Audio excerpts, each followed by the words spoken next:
여러분, 요즘처럼 날씨가 더운 날씨에 차에다 음료를 넣고 내렸다가 한참 뒤에 다시 타서 무심코 그 음료를 마셔본 적이 있으십니까?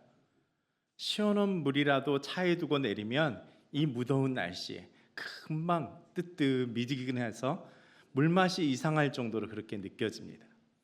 언젠가는 냉장고에 있는 우유를 꺼내 마시다가 웩 하고 쏟아버린 적이 있습니다. 맛이 상한 우유였던 거죠.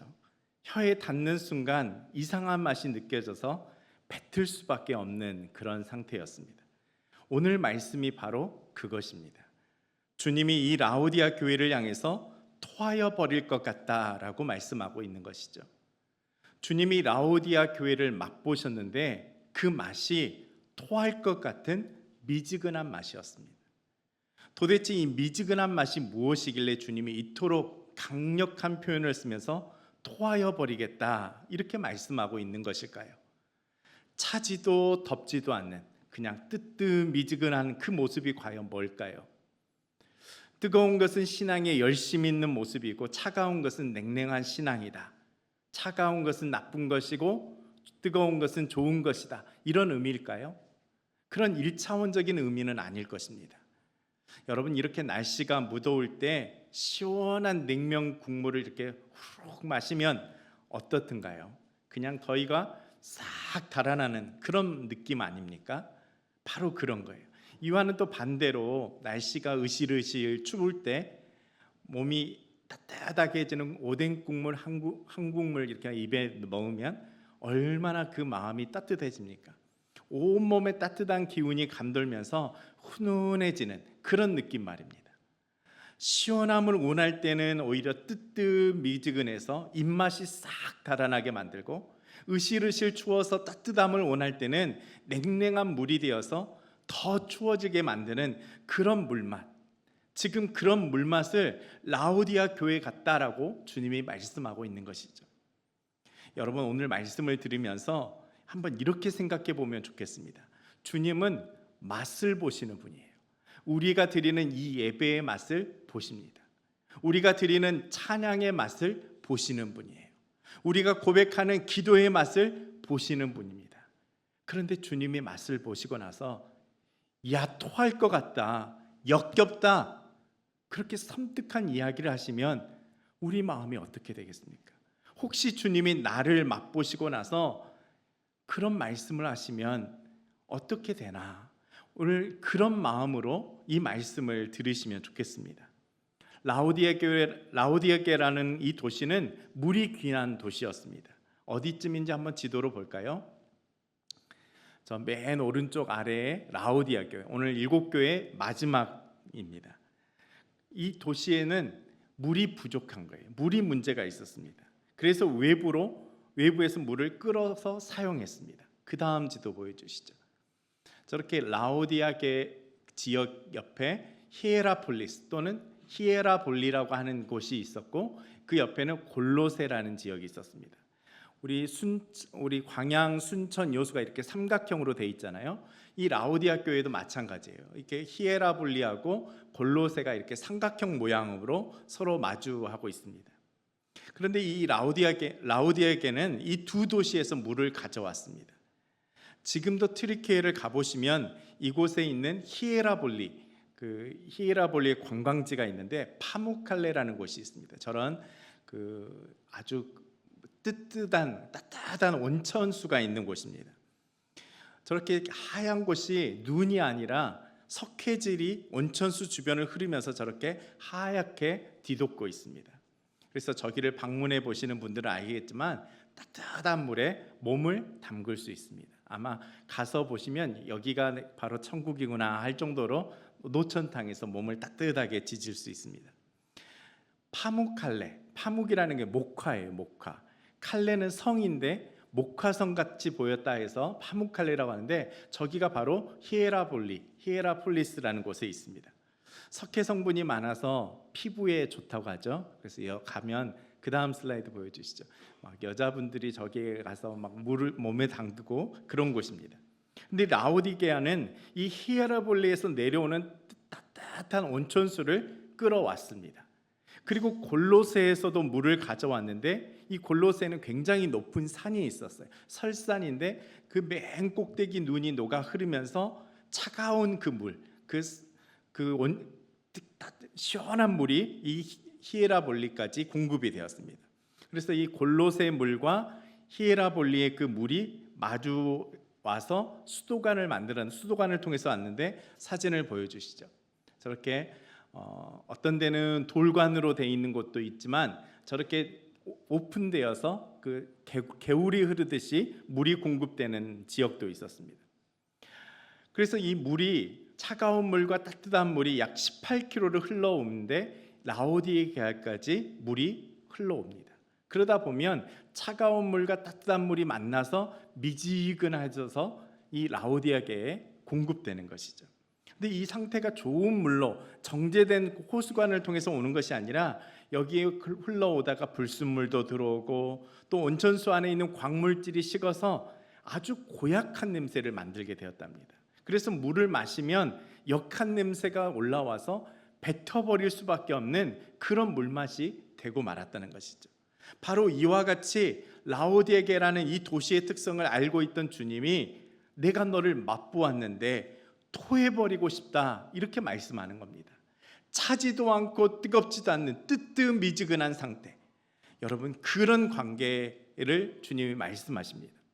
여러분 우리 인간관계에서도 이렇게 무더울 때는 시원한 물을 찾듯이 또 추울 때는 따뜻한 차 한 잔을 그리워하듯이 관계적인 상황에서도 우리가 기대하는 것들이 있어요. 주님이 라오디아 교회를 향해서 기대하신 것이 바로 그런 것입니다.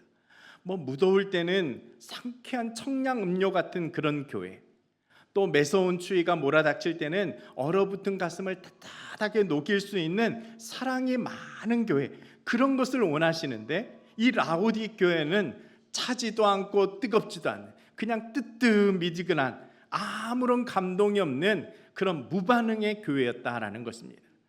그러면서 주님이 말씀하시는데 14절의 말씀에 보면 아멘이시오 충성되고 참된 증인이시오 하나님의 창조의 근본이신 이가 이르시되라고 말씀합니다.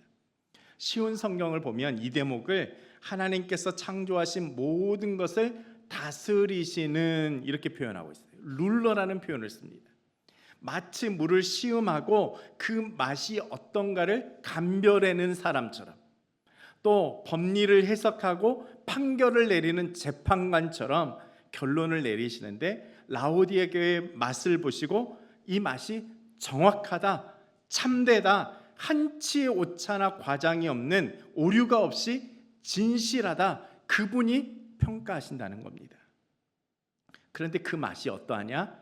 차지도 않고 뜨겁지도 않는 뜨뜻미지근해서 토해버릴 것 같은 그런 상태라고 주님이 말씀하고 있는 것입니다. 여러분 라오디게아 이 도시는 부유한 도시였습니다. 주후 60년경에 지진이 났는데 이 도시가 폭삭 무너졌습니다. 지금 우리가 소아시아 지역을 살펴보면서 지진 이야기를 계속해서 하는데 지진이 이 지역에 정말 많았습니다.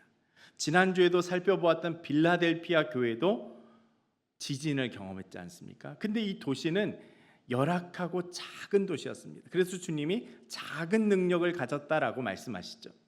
재정적으로 물질이 없는 도시였습니다. 그래서 로마 황제가 구호금을 보내서 이 도시를 재건하도록 만들었고, 그래서 붙어진 별명이 시저의 도시, 황제의 도시였다라는 별명이 붙었던 것이죠. 그런데 이 라오디게아는 그럴 필요가 없었습니다. 왜냐하면 이 도시는 부자 도시였거든요. 자체적으로 복구할 수 있을 만큼 경제적인 여유가 있었습니다. 한번 건물을 보실래요? 지금도 건물이 남아 있는데 슬라이드를 보여주시죠.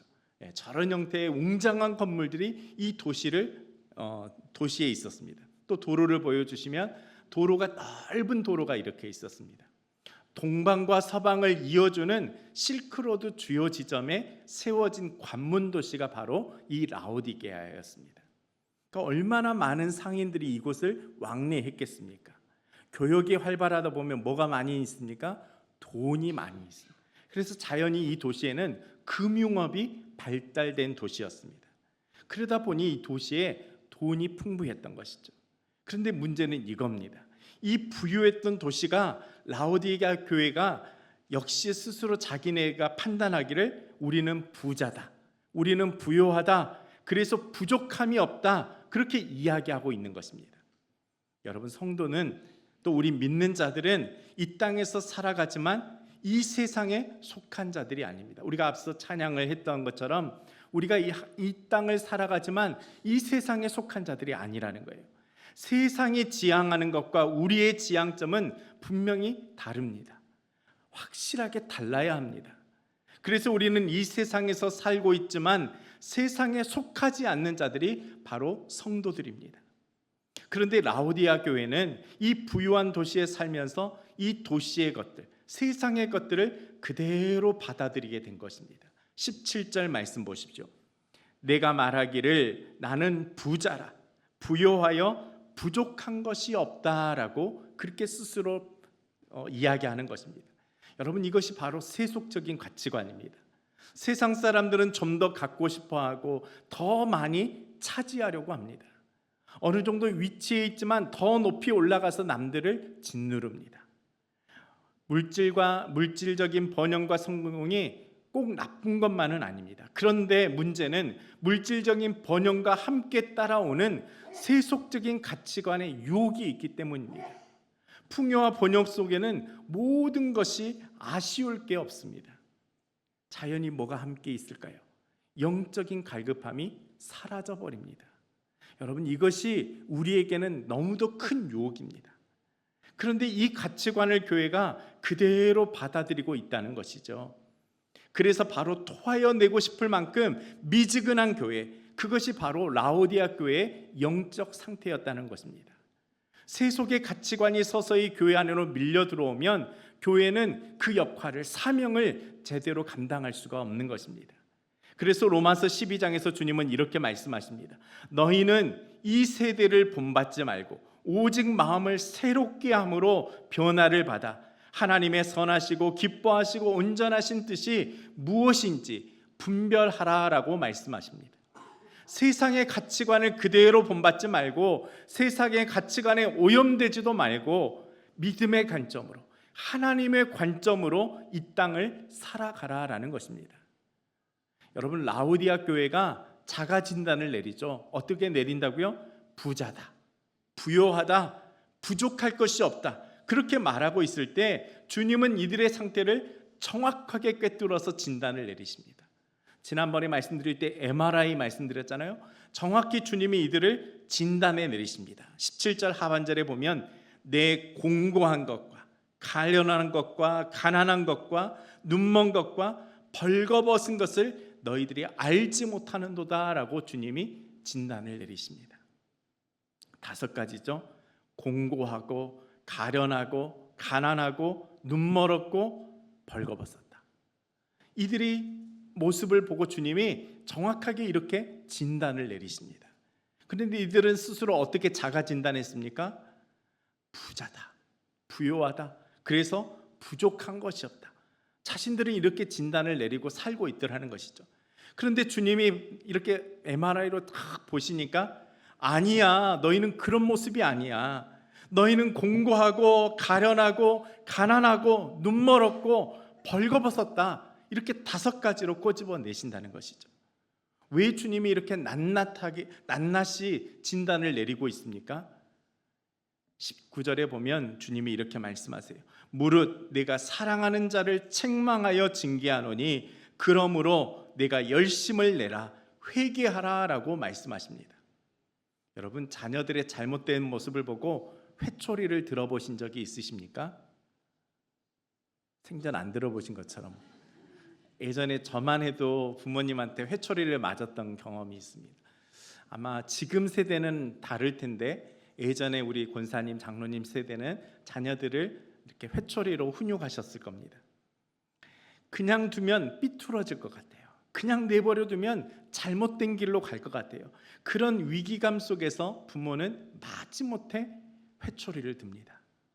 화금에 드는 거 말고요. 막 혼자 펄쩍펄쩍 뛰다가 화가 나고 얘들 회초리 떼는 거 말고 정말 자녀들을 바르게 양육하기 위해서 고육직책으로 참다 드는 회초리 말입니다. 아마도 자녀들을 양육하다 보면 오늘 주님의 말씀이 금방 이해되실 겁니다. 주님이 우리를 향해서 진단하시면서 너 부요하다고 생각하고 아무것도 부족한 것이 없다고 생각하지만 아니야, 너 지금 가난해, 너 지금 가련한 상태야, 눈 멀었어, 지금 너 벌거벗어 있어, 이렇게 냉정하게 진단하시고 그것을 통해서 회개를 촉구하고 있는 것입니다. 그래서 히브리서 기자는 이렇게 말씀하십니다. 주께서 그 사랑하시는 자를 징계하시고 그가 받아들이는 아들마다 채찍질하심이라 라고 말씀하시죠. 저는 주님의 이 책망을 들으면서라도 우리가 주님의 사랑을 좀 느낄 수 있었으면 좋겠습니다. 회초리를 맞으면 부모님이 나를 사랑하시는구나, 나를 바로 살도록 바로 잡아주시는구나, 이렇게 느껴야 되는데 어렸을 때는 잘 그게 느껴지지 않습니다. 오히려 원망하는 마음이 생겨나고 어디서 나를 주워왔나 그런 쓸데없는 생각이나 하고 그러지 않습니까? 그런데 어느 정도 크고 철이 들면 그 회초리를 통해서 부모님의 사랑을 깨닫게 됩니다. 나를 미워서 나를 힘들게 하려고 때리는 것이 아니라 나를 바르게 잡아주시려고, 나를 사랑해서 하시는 채찍질이라는 것을 깨닫게 됩니다. 우리가 성숙하면 책망을 들어도 그 안에 담긴 사랑을 알게 됩니다. 여러분, 혹여 우리 교회가 지금 라오디아 교회 같지는 않습니까? 지금 이 말씀을 우리에게 주시는 것은 우리를 바로 잡아주시기 위해서, 어쩌면 우리의 믿음의 모습이 뜨뜻미지근한 그런 상태로 영적인 매너리즘에 빠져 있지 않는지 돌아보라고 주시는 말씀입니다. 설교자로서는 참 죄송한 마음이 들어요. 좋은 말씀, 축복의 말씀을 드리면서 믿음을 격려해 드리고 싶은 마음이 훨씬 더 있지만 주님은 오늘 또 이 말씀을 통해서 우리를 다시 세우려고 한다는 것을 저는 깨닫습니다. 여러분, 우리 교회는 아까 우리 장로님이 기도하셨던 것처럼 많이 성장했습니다. 직분자들도 다른 교회에 비해서 꽤 많이 있습니다. 부족하지 않는 것 같아요. 이름도 제법 알려진 교회가 되었습니다. 유명한 교회가 된 거예요. 우리는 아무런 문제가 없습니다. 괜찮아요. 그런데 주님이 만약에 우리를 맛보시고 야, 너 가련하구나, 너 공고하다, 눈 멀었어, 벌거벗었다, 이렇게 말씀하시면 어떨까, 그런 생각에 가슴이 철렁 내려앉습니다. 여러분, 이 말씀을 통해서 우리에게 보여주시는 주님의 사랑의 말씀을 들을 수 있기를 원합니다. 너 그렇지 않아, 눈 떠야 되는데 왜 눈을 감고 있어, 너 괜찮다고 부유하다고 하는데 너 얼마나 가난한 줄 아니, 너의 영적인 빈곤함을 좀 보아라. 이런 말씀으로, 우리를 향하신 말씀으로 오늘 말씀을 들을 수 있으면 좋겠습니다. 그런데 이 책망과 이 날카로운 말씀이 우리를 힘들게 하려고, 우리를 나무라시는 말씀이 아니라 주님의 사랑이 담겨져 있는, 그 주님의 애절한 마음이 담겨져 있는 그 목소리의 말씀으로 들을 수 있기를 원합니다. 18절 말씀 보십시오. 내가 너를 권하노니 내게서 불로 연단한 금을 사서 부요하게 하고 흰옷을 사서 입어 벌거벗은 수치를 보이지 않게 하고 안약을 사서 눈에 발라 보게 하라라고 주님이 처방을 내리십니다. 금을 사라, 흰옷을 사라, 안약을 사라 말씀하십니다. 여러분, 역사적으로 이 라오디게아 도시는 안약이 유명했던 도시라고 해요. 앞서 보았듯이 히에라폴리스에서 석회질 온천수가 내려오지 않습니까? 이 온천수로 이 안약을 만들었는데 그 약이 정말 좋았나 봐요. 피부에도 좋다고 하는데 그 안약이, 그 물이 눈에도 좋았나 봅니다. 그래서 안약에 메이드 인 라오디게아 이렇게 써있으면 불티나게 팔렸다는 거예요. 주님이 그것을 아시고 안약으로 유명했던 이 라오디아 교회 성도들에게 남의 눈을 뜨는데 애쓰지 말고 정작 너희 감고 있는 눈을 좀 띄어라, 이 영적인 안약을 사다가 발라서 너희 눈 좀 떠라, 그렇게 말씀하고 있는 것입니다. 여러분, 여기서 산다는 표현이 나오는데 보통 산다는 것은 정당한 값을 지불하고 받는 것인데 여기서는 좀 의미가 다릅니다. 여기 있는 의미를 잘 알기 위해서는 이사야 55장 1절 말씀을 보셔야 돼요. 오라 너희 목마른 자들아 물로 나오라, 돈 없는 자도 오라. 너희는 와서 사 먹되 돈 없이 값 없이 와서 포도주와 젖을 사라라고 말씀하십니다. 여러분 좀 이상하지 않습니까? 사 먹으라 해놓고 돈 없이 값 없이 사라라고 말씀합니다.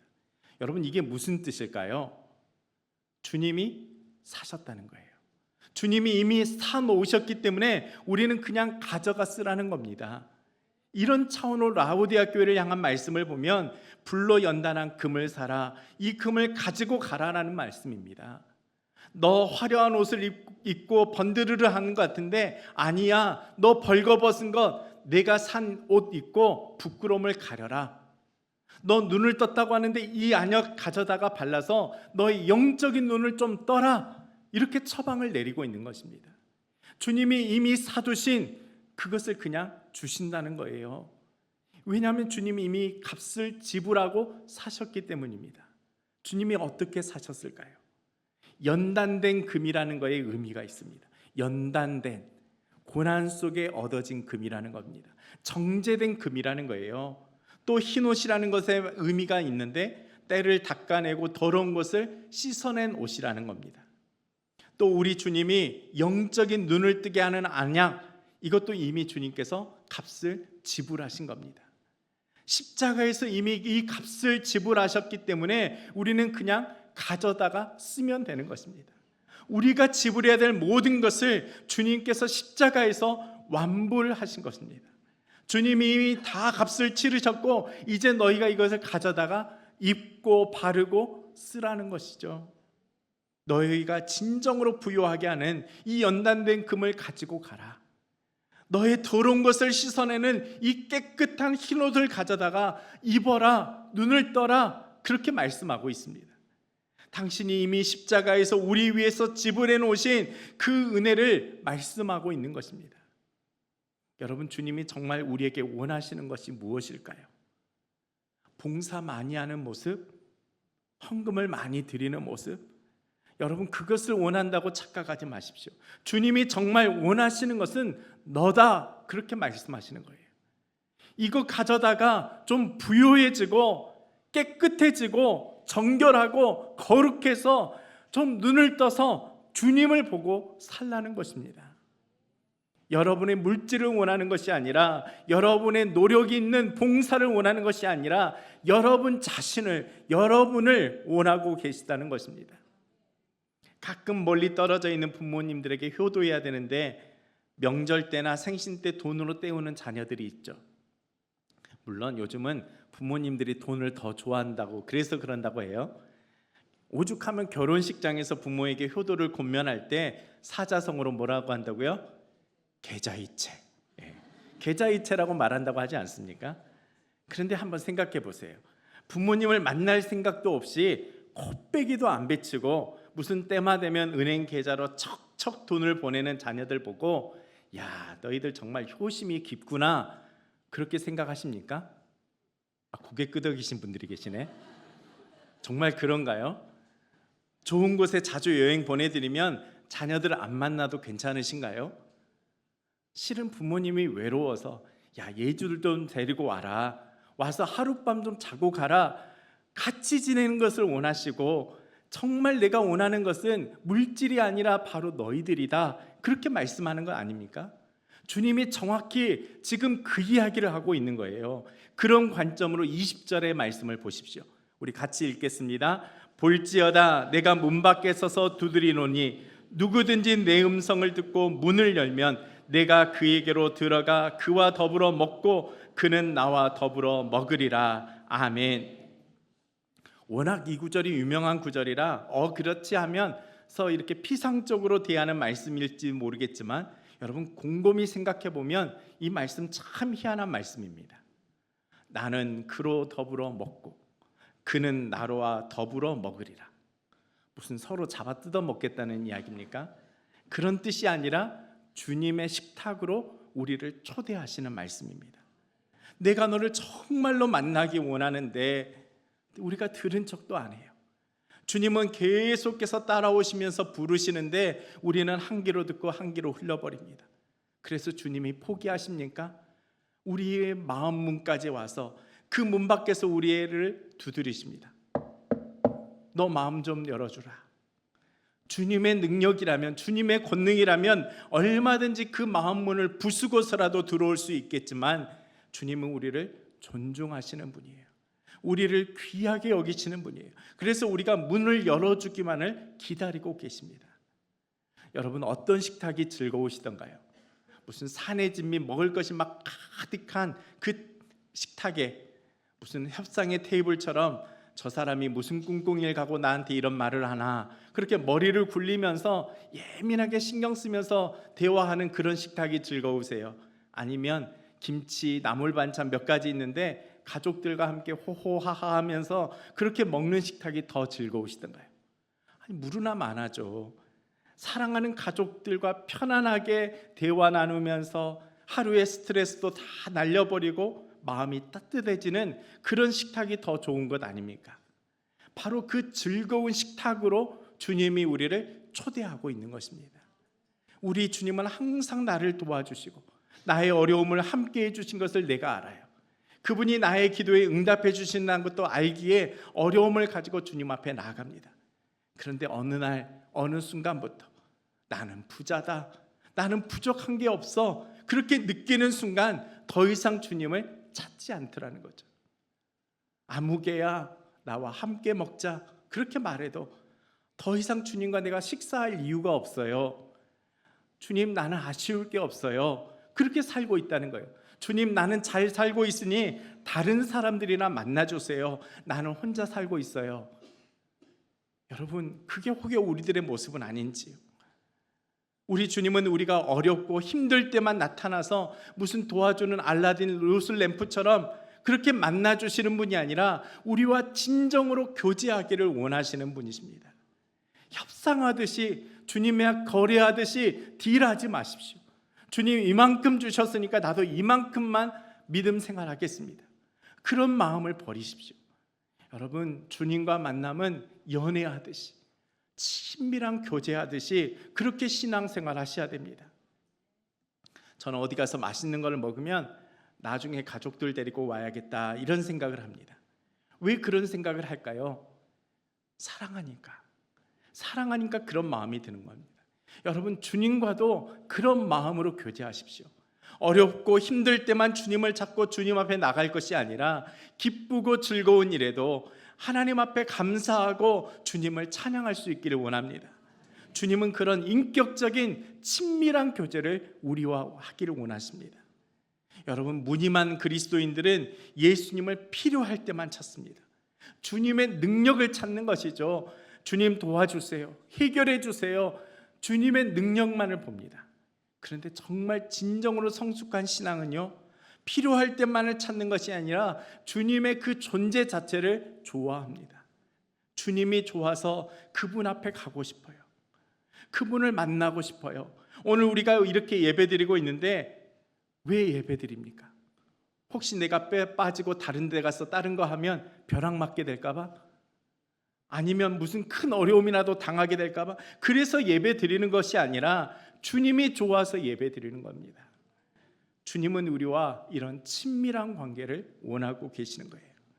주님의 능력으로 나의 부족함을 채우려고 하는 그런 거래하지 말고 정말 주님이 좋아서 주님과 함께하는 그 시간이 행복해서 주님 앞에 나오는 그런 진정한 교제의 삶이 될 수 있기를 원합니다. 여러분의 마음을 활짝 열어드리십시오. 지금도 주님은 여러분의 마음을 두드리고 계십니다. 더 친밀한 관계로 더 주님 앞으로 나갈 수 있기를 원합니다. 주님이 오늘 우리 교회의 맛을 보시고 나서 이야, 물맛 진짜 끝내준다, 시원하다, 정말 물이 꿀맛이다, 그렇게 감탄하는 믿음의 성도들, 믿음의 교회 될 수 있기를 주님의 이름으로 축원합니다. 내 음성을 듣고 문을 열면 내가 들어가 더불어 먹으리라고 말씀하시며 우리를 천국의 잔치로 초대하시는 주님의 모습을 보게 하여 주옵소서. 주님, 라오디에 교회를 향한 이 엄중한 말씀을 그저 우리를 나무라시고 책망하는 말씀으로 들을 것이 아니라 우리를 사랑하시고 우리의 회복을 원하시며 우리를 바로잡아 주시는 사랑의 음성으로 듣게 하여 주옵소서. 그리하여 우리의 믿음의 삶에 변화가 있게 하시고 하나님의 말씀으로 성숙되어져 가는 믿음이 있게 하여 주옵소서. 예수 그리스도의 이름으로 기도드립니다. 아멘.